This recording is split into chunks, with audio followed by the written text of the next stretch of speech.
চলে এলাম আরও একটি সত্যি ভৌতিক ঘটনা নিয়ে। ঘটনাটি যার সাথে ঘটে তিনি কলকাতার নিউ টাউনের বাসিন্দা। তবে শুরু করা যাক। 2016-তে আমাদের বিয়ে হয়। ঠিক করা হলো হানিমুনের জন্য কোথাও যাওয়া হবে। সুজাতা আমার স্ত্রী। তাকে জিজ্ঞাসা করতেই সে বলল পুরুলিয়া যাবে। তার নাকি এই শহরাঞ্চল থেকে একটু দূরেই যেতে মন হচ্ছে। আমারও একটু সবুজে ঘেরা এলাকাই পছন্দ। তাই আর দেরি না করে ঠিক করলাম পুরুলিয়া যাব।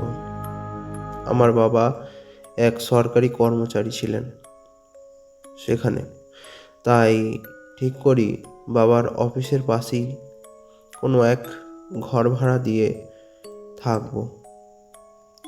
বাবা এখন সেই অফিস থেকে বদলি হয়ে কলকাতায় এসেছেন, কয়েক বছর হয়ে গেছে। আমরা সেইখানে ঘর খোঁজার সময় বুঝতে পারি যে স্থানটি কিছুটা মফস্বল টাইপের। ঘরের জন্য বেশি খুঁজতে হলো না, প্রায় অল্প টাকার মধ্যেই একটি ঘর পেয়ে গেলাম। ঘরটি খুব সুন্দরভাবে সাজানো গোছানো ছিল। তবে ঘরটির মধ্যে ঢোকার সময় আমার স্ত্রী যেন কেমন করছিল। আমাকে সে বলল তার নাকি মাথাটা ভারী ভারী পাড়া লাগছে। আমি তাকে শান্ত করে বলি, এত দূর জার্নি করে আসায় হয়তো তোমার এমন মনে হচ্ছে। ঠিক হলো, আমরা এই বাড়িতেই 1 সপ্তাহ মতো থাকবো। কিন্তু আমার এই নির্ণয়টা নেওয়াটা হয়তো একদমই ভুল ছিল। ঘটনাটি শুরু হয় প্রথম দিন রাত থেকেই। ঘরে চিকেন রান্না হয়েছিল, তাই দুজনে খেয়ে ঘুমিয়ে পড়ি। কিছুক্ষণ বিছানায় এদিক ওদিক করে যখন ঘুম এলো না, তখন বাড়ির বারান্দায় একটু পায়চারি করতে লাগলাম। জ্যোৎস্না রাতে কটা বাজে তা খেয়াল নেই। দেখি চাঁদের আলোয় উঠানে একটি মহিলা এক গোছা ধূপ নিয়ে সন্ধ্যা দেখানোর মতো ধূপ দেখাচ্ছে। আমি তাকে ডাক পারলাম, কে কে ওখানে? কিন্তু কোনো সাড়া পেলাম না। সেই মহিলা অন্ধকারের মধ্যে যেন মিলিয়ে গেল। এটি শেষ নয়। কিছুক্ষণ বাদ বাড়ির উঠানের আম গাছ থেকে কেউ যেন নামছে, কিন্তু সেই ব্যক্তির মাথা ছিল মাটির দিকে। এটা দেখে আমি খুব ভয় খেয়ে যাই। তাই ঘরে গেলাম টর্চটা নিতে, কিন্তু সেখানে গিয়ে দেখলাম আমার স্ত্রী ততক্ষণে জেগে গেছে। সে আমায় অবাক করা কণ্ঠে বলল, কি গো, তুমি এখনো জেগে বসে আছো? ঘুমাওনি? আমার একটু ঘুম আসছিল না, তা একটু পায়চারি করছিলাম। টর্চটা নিয়ে বাড়ির আশপাশটা ভালো করে দেখতে লাগলাম। কোথাও কেউ নেই। তা দেখে ঘুমোতে চলে গেলাম। সকাল হলে স্ত্রীকে বললাম, কালকের বেঁচে থাকা চিকেনগুলো আনো তো দেখি, একটু খিদে খিদে পাচ্ছে। সে সেগুলি আনার পর দেখলাম সেটা পচে সেটা থেকে গন্ধ বেরোচ্ছে। তাই স্ত্রীকে সেগুলি ফেলে দিতে বলি। সন্ধ্যা হয়েছে। সারাদিন আমার স্ত্রীকে দেখলাম সে যেন কেমন অন্যরকম হয়ে গেছে। বিয়ে হয়ে থেকে দেখে আসছি, কখনো ঠাকুর পুজো তো দূরের কথা, কখনো সন্ধ্যা প্রদীপটুকুও দেয়নি। কিন্তু হঠাৎ কি হলো যে এমন অমল পরিবর্তন একটি মানুষের মধ্যে। তবে ঠাকুর দেবতার প্রতি ভক্তি জেগেছে দেখে, যাই হোক, এইসব প্রতি ভক্তি হওয়া খুবই ভালো কথা, তাই তাকে আর কিছু বললাম না। আজ 3 দিন হয়ে গেল। আমি নিশ্চিত এ আমার স্ত্রী হতেই পারে না।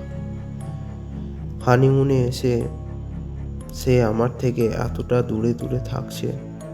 তাছাড়া তার অস্বাভাবিক আচরণ, আমার সাথে বাড়ির কেয়ারটেকারের সাথে দেখা হলো। আমি তাকে আমার স্ত্রীর অস্বাভাবিক লক্ষণগুলি বলতেই তার মুখটা যেন কেমন শুকিয়ে গেল। কিছুক্ষণ চাপ দিতেই সে আমায় সব বলতে লাগলো। তবে শুনুন দাদাবাবু, এই বাড়িতে এক স্বামী স্ত্রী থাকতো। তাদের একটি ছেলে ছিল। সে বাইক অ্যাক্সিডেন্টে মারা যায়। পুত্র শোকে পাগল হয়ে যায় এরা দুজনে। আমরা পাড়ার কয়েকজন মিলে যখন তাদের সারা সবজি না পেয়ে বাড়ির দরজা খুলে ঘরে ঢুকি, তখন আম গাছে গলায় দড়ি নেওয়া অবস্থায় সেই বাড়ির লোকটিকে পাই। ও বাড়ির উঠানে সন্ধ্যা প্রদীপ হাতে নিয়ে তার স্ত্রীকে মৃত অবস্থায় পায়। এখন তারা তোমার স্ত্রীর মধ্যে আছেন। এইসব কথা শুনে আমি অবাক হয়ে গেলাম। বরাবরই শহুরে অঞ্চলে বড় হওয়া আমি এইসবে বিশ্বাস করতাম না কখনোই, কিন্তু আমার স্ত্রীর করা এইসব কাজকর্মের জন্য আমি বাধ্য হলাম। শুনুন দাদা, আমাদের গ্রামে এক ওঝা আছে। তিনি আপনার স্ত্রীকে ঠিক করে দিতে পারবেন। পরবর্তীকালে ওঝা আমার স্ত্রীকে ঠিক করে দেন এবং তিনি আমাদের বললেন, যা, এই ঠিক করে দিলুম, তবে আর এই দিক মারাবি না। আমি কিন্তু বারবার তোর স্ত্রীকে বাঁচাতে পারবো না। তাই আমরা পুরুলিয়া গেলে আর কোনোদিনই সেই গ্রামে প্রবেশ করি না। আমাদের সাথে ঘটে যাওয়া ঘটনাগুলি মা বাবাকে এখনো জানাইনি। এখন আমি ও আমার স্ত্রী প্রত্যেককে ভালো আছি এবং প্রত্যেক মাসে দুইজনে মিলে আমরা একবার করে কালী বাড়ি যাই। এখন আমাদের এক ফুটফুটে সন্তানও আছে। এই ছিল আজকের প্রথম ঘটনা। শুরু করছি আমাদের আজকের দ্বিতীয় ঘটনা। সেবার আমি আমার মায়ের পিসির বাড়ি যাবার জন্য তৈরি হয়েছিলাম। হ্যাঁ রে বাবু, তুই তো রাস্তা চিনতে পারবি না? সেই কবে ছোটতে গিয়েছিলি আমার সাথে। ওহ, তুমি চিন্তা করো না তোমা। পরের দিন সকালের প্রথম ট্রেন ধরি বের হলাম পিসি ঠাকুমার বাড়ির উদ্দেশ্যে। কলেজে পড়তাম, তাই আমার কয়েকজন বন্ধুকে সেখানে যাবার কথা বলতেই তারাও আমার সাথে যাওয়ার কথা বলতে লাগলো। আমি তাদের আর না করতে পারলাম না। স্টেশনে যখন আমরা নামলাম তখন বিকেল হয়ে গেছে।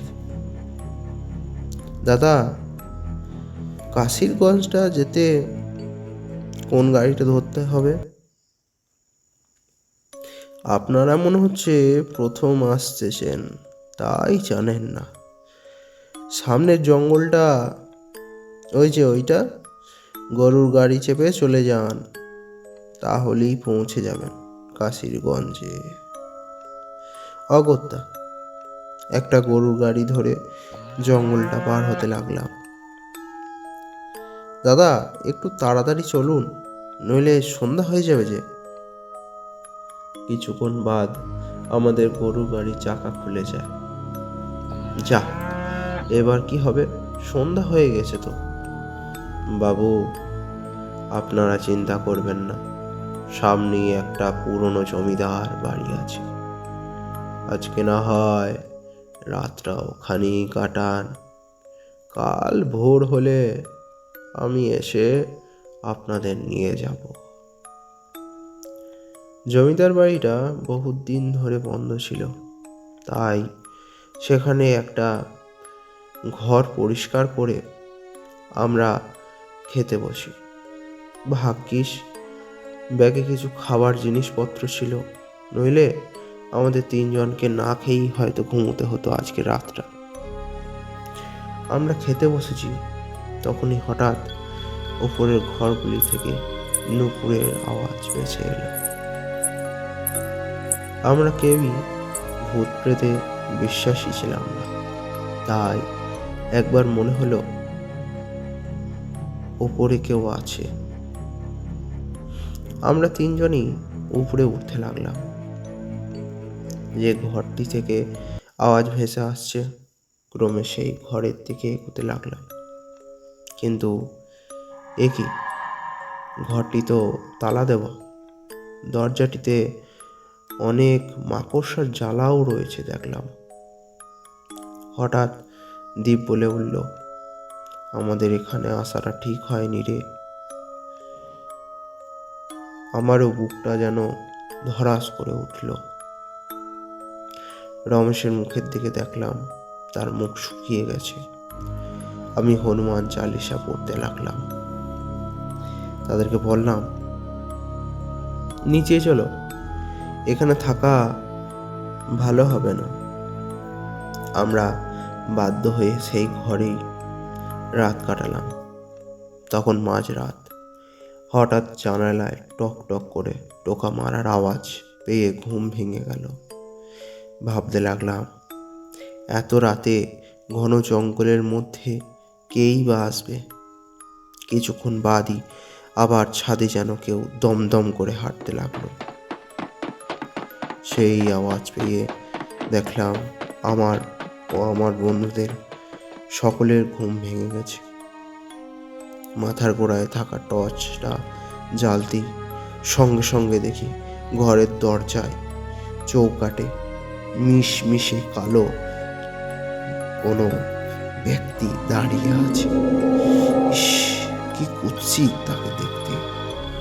তাকে দেখে দীপ অজ্ঞান হয়ে যায়। আমি এরপর সারা রাত হনুমান চালিসা পড়তে লাগলাম। কখন ঘুমিয়ে পড়েছিলাম জানি না। ঘুম ভাঙতেই দেখি ভোর হয়ে গেছে। তাই আর দেরি না করে আমরা সবাই সেখান থেকে বেরিয়ে হাঁটতে লাগলাম। অনেকক্ষণ পা চালিয়ে জঙ্গল পার করে গ্রামে ঢুকি।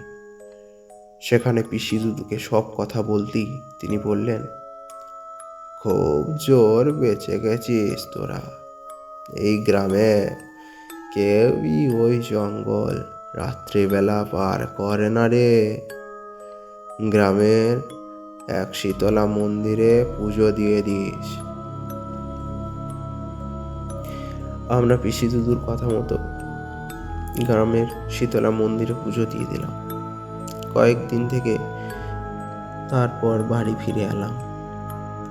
হয়তো ওখানে জমিদার বাড়িতে কোনো অঘটন ঘটেছিল, যার জন্য ওই জমিদার বাড়িতে প্রেতের বাস। কেমন লাগলো আজকের ঘটনা? এই সত্য ভৌতিক ঘটনা শুনতে অবশ্যই আমার চ্যানেলটিকে সাবস্ক্রাইব করুন। আর আপনার সাথেও যদি কোনো সত্য ভৌতিক ঘটনা ঘটে থাকে, তবে অবশ্যই আমাদের কমেন্ট করে জানান।